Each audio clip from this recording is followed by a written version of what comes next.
काय सांगाल, उपसरपंचपदी आपली निवड झाली, काय अनुभव आणि काय प्रतिक्रिया व्यक्त कराल?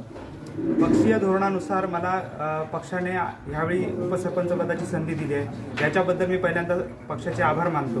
त्यानंतर आता नव्याने नियुक्त जिल्हा परिषद पंचायत समिती या निवडणुकीच्या अनुषंगाने आम्हाला प्रत्येक विकास कामं जी खोळंबलेली होती किंवा काही कामं करताना बऱ्याचशा अडचणी येत होत्या, त्या अडचणी आता पूर्ण दूर होणार आहेत.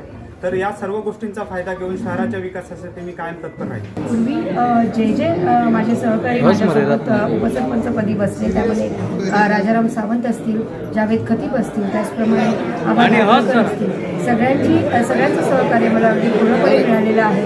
आणि आत्ता हे नवनिर्वाचित आपले उपसरपंच रत्नाकर आगलावे, ही माझी जी सगळी टीम आहे ती एकत्रितरित्या काम करेल. आणि आत्तापर्यंत जसं आम्ही ग्रामपंचायतीसाठी जो निधी आपल्याला वरून आलेला आहे, जिल्हा परिषद म्हणा किंवा पंचायत समितीमधून, तो सत्कारणी लावण्याचा प्रयत्न केलेला आहे. आणि याही पुढे आम्ही या कार्यासाठी तत्पर राहू, एवढी सदिच्छा बाळगते.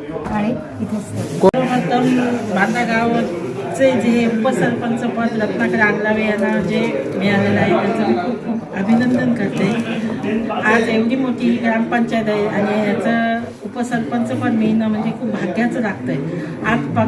आज बघताय तुम्ही, बांधागाव विस्तारलेलं आहे आणि आपल्या बांधागावची वाढती लोकसंख्या आणि त्याची ही जबाबदारी आज सरपंच उपसरपंच संपूर्ण टीमवर आज आहे आणि ते आपल्याकडनं योग्य असं काम करत आहे.